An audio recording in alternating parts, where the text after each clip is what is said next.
Hello दर्शकों, कैसे हो? मैं अब लाइव आ चुका हूँ। कुशल मंगल खुश रहो सभी, मैं यही भावना करता हूँ।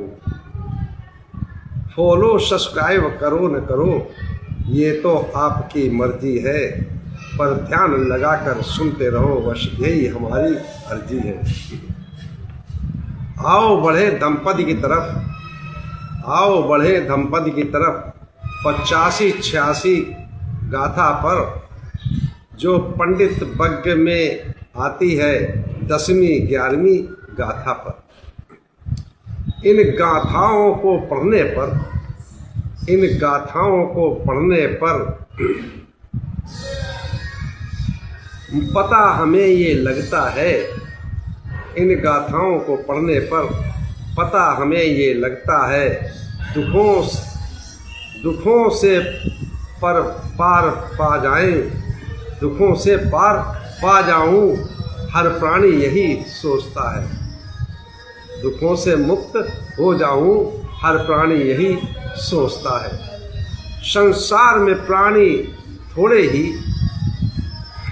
ही सांसारिक प्राणी शीलों का पालन करते हैं, सदाचार का जीवन जी और दुख नदी को पार करते हैं, दुख नदी को पार कर लेते हैं। बहुत से प्राणी दुस्सीली हो, बहुत से प्राणी दुस्सीली हो, भव चक्र में गोते खाते हैं, नदी के किनारे दौड़ रहे पर उस तरफ नहीं जा पाते हैं, नदी के किनारे दौड़ रहे पर उस तरफ न जा पाते हैं। तो चलते हैं दर्शकों, जैसा हम लोगों के दंपति का पाठ चल रहा है, गाथाओं का। स्वास्थ्य सही नहीं है और दिल्ली का प्रदूषण भी वायु में बहुत हो गया है, सांस लेना भी दुश्वार हो रहा है, थोड़ा हालत भी सही नहीं चल रही। चलो तो चलते हैं 85-86 गाथा की तरफ। दंपति की है, ये किस समय की घटना है, कहाँ पर, कैसे बुद्ध ने दुखों को समझाते हुए कहा है। तो चलते हैं उस चर्चा पर, उस व्याख्यान पर। एवं मे सुतं एकं समयं भगवा सावत्यं विहरति जेतवने अनाथ पिंडिकस्य आरामे। ऐसा मैंने सुना, एक समय तथागत समय संबुद्ध श्रावस्ती के अनाथ पिंडक द्वारा बनाए हुए जेतवन आराम में विहर रहे थे। उस समय का व्याख्या है, उस समय का घटना है, उस समय की 85-86 गाथा है, 85-86। क्या होता है कि एक जो है श्रावस्ती नगर के पास में ही एक गांव होता है, और गांव में उपासक श्रद्धावान बुद्ध धम्म संघ के प्रति बहुत ही होते हैं।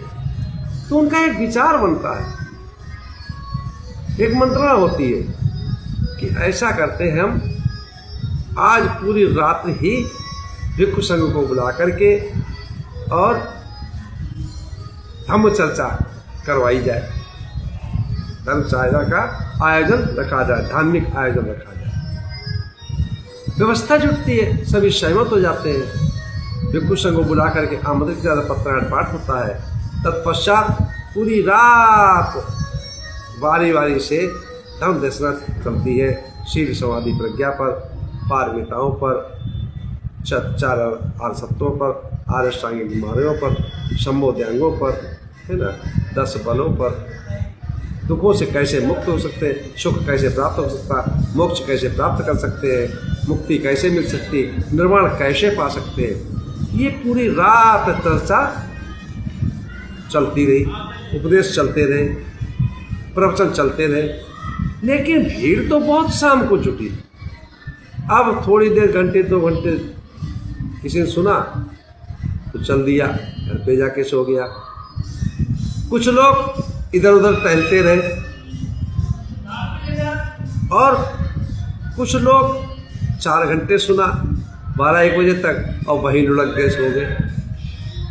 और जिनको धम्म से लगाव था, चपकाव था, जानकारी चाहिए थी, मुक्त होना था, मोक्ष प्राप्त करना था, सुख चाहिए था, तो वो उपासक गण उपासिका गण चित्त लगाकर, ध्यान लगाकर, मन लगाकर, माइंड लगाकर सुनते रहे। पूरी रात उन्होंने धर्म दर्शन सुना। तो ऐसे लोग थोड़े ही सुनने वाले बचे। कार्यक्रम समापन हुआ, सुबह भोजन दान हुआ, भोजन दान के बाद पुण्यानुमोदन भिक्षु संघ द्वारा हुआ और पुण्यानुमोदन पश्चात भिक्षु संघ अपने जेतवर आराम में आ गए। तो भिक्षु संघ ने जब शाम को सामूहिक धर्म देशना होती थी, भिक्षु संघ को उपदेश देते तथागत सम्यक संबुद्ध, तो उस समय पर यह चर्चा चली। तथागत सम्यक संबुद्ध ने बुद्ध ने सुना, तो तथागत सम्यक संबुद्ध ने आनंद, इस संसार में हर प्राणी सुख चाहता है, दुखों से मुक्ति चाहता है, मोक्ष प्राप्त करना चाहता है, निर्वाण प्राप्त करना चाहता है, दुखों को छोड़ना चाहता है। लेकिन बहुत ही कम ऐसे व्यक्ति हैं, बहुत ही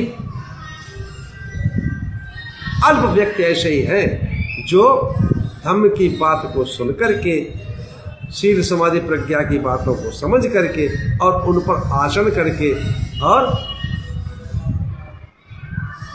पार निकल जाए। जैसे एक नदी होती है तो एक किनारा दुख का है, एक किनारा सुख का है ना।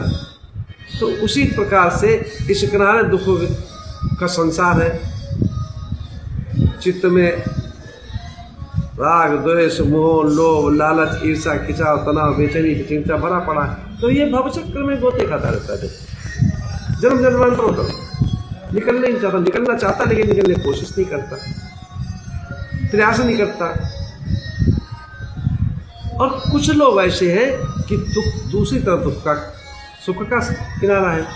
तो कुछ लोग शील समाधि का ध्यान अध्ययन करके, सुन करके, समझ करके, शील सदाचार जीवन जी करके, समाधिस्थ होकर के और प्रज्ञावान ज्ञानवान होकर के उस नदी को पार करके सुख के किनारे पर पहुंच जाते हैं, निर्वाण प्राप्त कर सकते हैं। तो उसी समय भी तथागत सम्यक संबुद्ध दोनों गाथाओं को कहा है। आते चलते सुनते हैं दोनों गाथाओं को।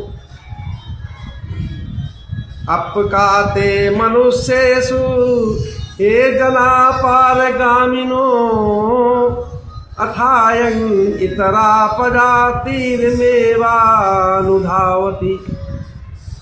अपकाते मनुष्येषु हे जना पारिगामिनो अतः इतरा पदातिर्मेवानुधावति। मनुष्यों में पार जाने की, दुखों से पार जाने के वाले बहुत थोड़े होते हैं और दूसरे लोग तो किनारे ही किनारे दौड़ने वाले होते हैं, उस पार बहुत नहीं जाने वाले होते हैं, थोड़े लोग जाने वाले होते हैं। दूसरी का तब क्या कहा, ए चको संपदखाते धम्मे धम्मानुबत्तिनो ते जना पार में संति मच्चुधेयं सुदुत्तरं।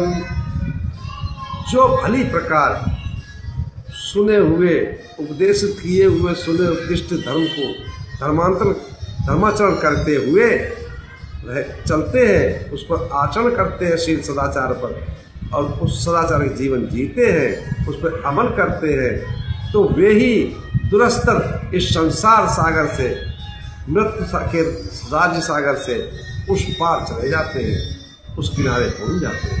इसी साथ मैं अपनी वाणी नाम देता हूँ। आप सब लोगों को मंगल हो, कल्याण हो, सुखी जीवन हो, निरोगी काया हो, दुख दूर हो जाए, सुख से वास करो, हमेशा प्रसन्न सुख रहो। आप सब लोगों को मंगल हो, मंगल हो, मंगल हो।